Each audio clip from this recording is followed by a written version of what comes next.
ኪየቭ የእሳት ምድጃ መስላ አድራለች። እጅግ መጠነ ሰፊ የሆነው ፖላንድን የጦር ጀት ያስነሳት ዜሌንስኪ ስብሰባ ያቋረጡበት የሩሲያ ድብደባ ዓለምን እያነጋገረ ይገኛል። ሩሲያ ይህ የበቀል ጥቃት ነው ስትል ጥቃቱን በተመለከተ መግለጫ ሰጥታለች። የሩሲያ ጦር በአብዛኞቹ የዩክሬን ግዛቶች የፈጸመው መጠነ ሰፊ ጥቃት ከባድ ጉዳት ስለማድረሱም ገልጿል።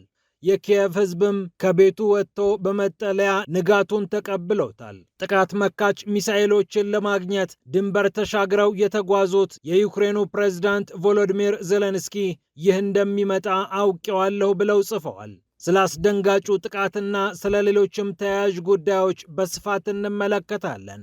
ይህ እንደተጠበቀ ሆኖ የዩክሬኑን ባለሀብት ለመግደል የተሞከረው ሙከራ አውሮፓዊቷ ሀገር እና ዜሌንስኪ ስማቸው ተገጣጥሟል። የፈረንሳይ ሰላዮችም ጉዳዩን በተመለከተ ያወጡት ሚስጥር እያነጋገረ ይገኛል። ዜሌንስኪ ሰውየውን ስለምን ማስገደል ፈለጉ ጥያቄ ሆኖ ቀርቧል። ይህ እንዳለ ሆኖ ዜሌንስኪ የቁርጥ ቀን ወዳጃቸውን ይበልጥ እያጧት መጥተዋል። ከሰሞኑ በዜሌንስኪና በፓርላማቸው የተወሰኑት ውሳኔዎች ይህችን የኔቶ ሀገር እያሳጡ መጥተዋል እየተባለ ነው።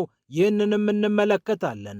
ፒያሳ ኔትወርክን ስትከታተሉ ሁሉንም በጥልቀት ታገኛላችሁ።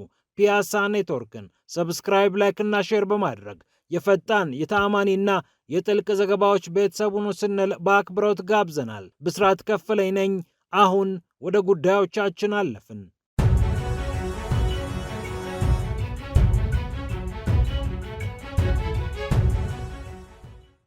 ጥቃቱ እጅግ ከባድ ነው። ዩክሬንንም የእሳት ምድጃ አስመስሏታል። ከሌሊቱ 8 ሰዓት እስከ ሌሊቱ 10 ሰዓት ድረስ የተቀናጀ በኪየቭ እና በብዙ የዩክሬን ክልሎች የተፈጸመው ይህ ጥቃት ብዙዎችን አስደንግጧል። በኪየቭ ከ28 በላይ ወታደራዊ ኢላማዎች ሲመቱ፣ በድኔፕሮ፣ በፖልታቫ፣ በቼርካሲ፣ በቼርኒጎቭ እና በሌሎችም አካባቢዎች መጠነ ሰፊ ጥቃት ተፈጽሟል። በሁለት ሳምንታት ጊዜ ውስጥ ታይቶ የማይታወቅ ከባድ ጥቃት ነው ተብሎ በመገናኛ ብዙሃን ተዘግቧል። 74 ክሩዝ እና ባሊስቲክ ሚሳኤሎችን ያምዘገዘገችው ሩሲያ 496 ድሮኖችንም አክላበታለች ይላል የአልጀዚራ ዘገባ። ፖላንድ የጦር ጀቶቿን አስነስታ በድንበሬ የሚያልፍ ነገር ካለ እጠብቃለሁ እስክትል ድረስ ጥቃቱ መጠነ ሰፊ ሆኖ ተመዝግቧል። ከተወረወሩት 74 ሚሳኤሎች 48ቱን አክሽፌያለሁ ያለችው ኪየቭ ከድሮኖቹ ደግሞ ከ496ቱ 476 ያህሉ ከሽፈውልኛል ብላለች። የዩክሬኑ ፕሬዝዳንት ቮሎዲሚር ዜሌንስኪ ወረራው በእኛ ብቻ አይቆምም አግዙን ብለዋል። ወደ አየርላንድ ደብሊን ሚሳኤል ለመጠየቅ የተጓዙት የዩክሬኑ ፕሬዝዳንት ሩሲያ መጠነ ሰፊ ጥቃት ልትፈጽምብን ነውና ስብሰባዬን በጊዜ ቋጭቼ ወደ ሀገሬ እመለሳለሁ ሲሉም ጽፈዋል። ፓክቱና ፓክስሪ የተባሉትን የአየር መከላከያ ሚሳኤሎች ስጡኝ ብለው የኔቶ አጋሮቻቸውን ለመጠየቅ ነበር ዜሌንስኪ የተጓዙት። ጸረ መርከብና ጸረ ባሊስቲክ ሚሳኤሎችን ነው የዩክሬኑ ፕሬዝዳንት እፈልጋለሁ ብለው የተጓዙት። በጥቃቱ የመጀመሪያው ሰዓታት ብቻ ከ13 በላይ ሰዎች ተገድለዋል የሚለው የቢቢሲ ዘገባ የዩክሬን ሰማይ በእሳት ተሞልቶ እንደነበርም ያትታል። ቲሙር ቲካቼንኮ የተባሉ በዩክሬን ጦር የኪየቭ ቀጠና አዛዥ የሆኑት ሰው ሲናገሩ ሕፃናት ተጎድተውብናል፣ ጠላት አሁንም የሲቪል መሠረተ ልማቶችን እያወደመ ነው ብለዋል።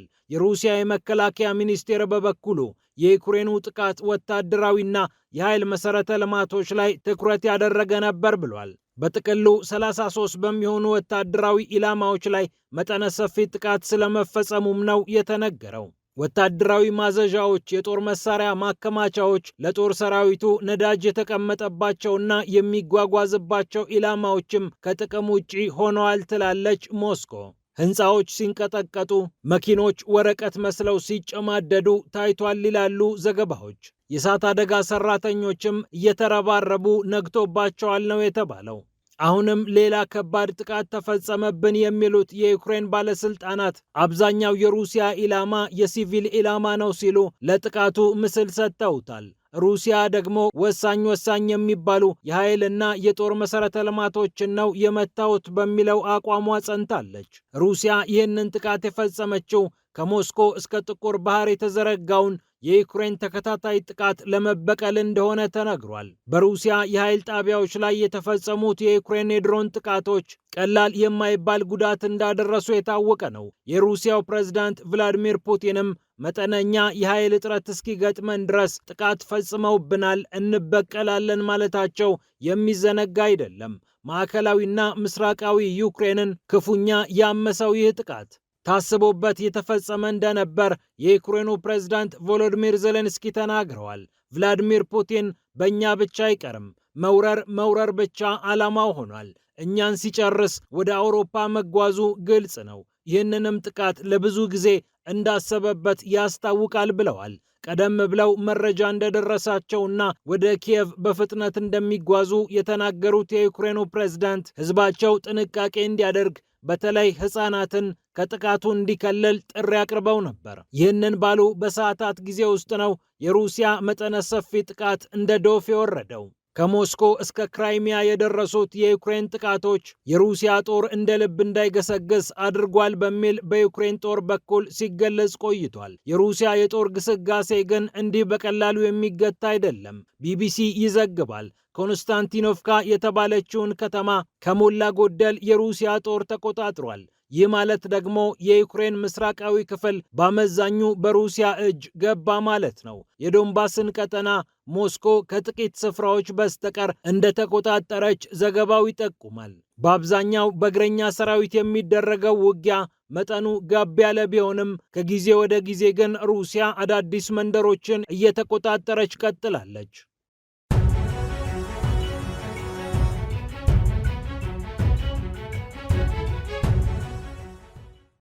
ይህ እንደተጠበቀ ሆኖ ዜሌንስኪ ወሳኟን ሀገር እያጧት ይመስላል። ከዚህ ቀደም በተናገሩት ባደረጉት ድርጊት ያስቀየሟት ፖላንድ አሁን ይበልጥ መሸሽ ጀምራለች። በሁለተኛው የዓለም ጦርነት ጭፍጨፋ የፈጸሙ ቡድኖችን ዕውቅና የሰጡትና በጦር ሰራዊታቸው ልዩ ክፍል የሰየሙላቸው ዜሌንስኪ ከፖላንድ ጋር ተጨማሪ የሚያወዛገብ ነገር ውስጥ ገብተውበታል። የዩክሬን ፓርላማ በተከታታይ የወሰናቸው ውሳኔዎችም ፖላንድን እያስቆጣ ይገኛል። ከዚህ ቀደም ከናዚዎች ጋር ያበሩ ፖላንዶችን ያስጨፈጨፉ ሰዎችን ከማክበርም በተጨማሪ አስክሬናቸው ጭምር ወደ ዩክሬን እንዲገባ ማድረጋቸው ፖላንድን አስቆጥቷታል። የፖላንዱ ፕሬዝዳንት ካሮል ናውሮኪ ይህንን ጉዳይ በተመለከተ በአንደበታቸውም በቃል አቀባያቸውም በኩል እርግማን የመሰለ ንግግር አቅርበዋል። ቃል አቀባያቸው ሲናገሩ ፕሬዝዳንቱ ከዚህ ቀደም በዜሌንስኪ ላይ የወሰዱት እርምጃ ትክክል መሆኑን የሚያረጋግጥ ነገር እየደጋገሙ ነው ብለዋል። ከዚህ ቀደም ለዜሌንስኪ ተሰጥቷቸው የነበረው የክብር ሜዳይ እንደተነጠቀ የሚታወቅ ነው። ዩፔ በሚባል የሚታወቀው የዩክሬን ሸማቂ ቡድን ከናዚ ጀርመኖች ጋር አብሮ 100,000 የሚሆኑ የፖላንድ ዜጎች እንዲጨፈጨፉ አድርጓል። በዚህ ቡድን ስም የዩክሬን ጦር የጦር ክፍል መሰየሙ ፖላንድን እንዳስቆጣ የሚታወቅ ነው።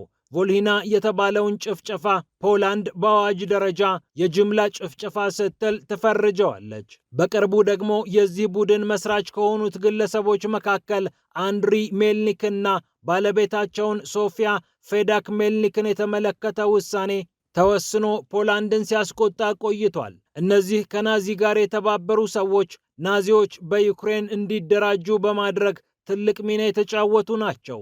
ታዲያ አስክሬናቸውንም ጭምር ከሉክዘምበርግ በማስመጣት ዜሌንስኪ የናዚ መንፈስ ያለባቸውን ሰዎች እንደሚያከብሩ አረጋግጠዋል። ይህ ደግሞ ከፖላንድ ጋር ዳግም እያናቆራቸው ይገኛል።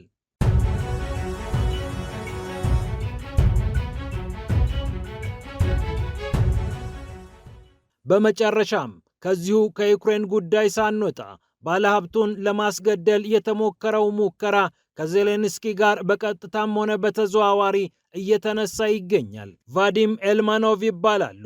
እንደ አውሮፓውያን አቆጣጠር በ1968 የተወለዱ የድኔፕሮ ልጅ ናቸው።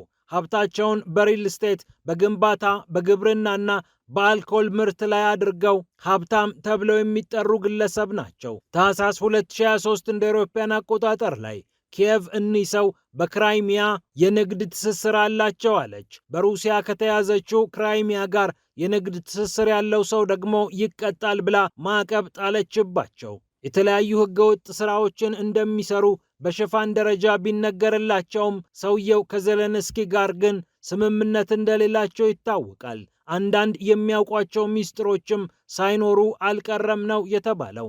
የቀድሞ የፈረንሳይ ሰላይ ክላውድ ሞንኬ ይህንን ጉዳይ በተመለከተ ለኒስ ማርቲን ሲናገር እንዲህ አለ።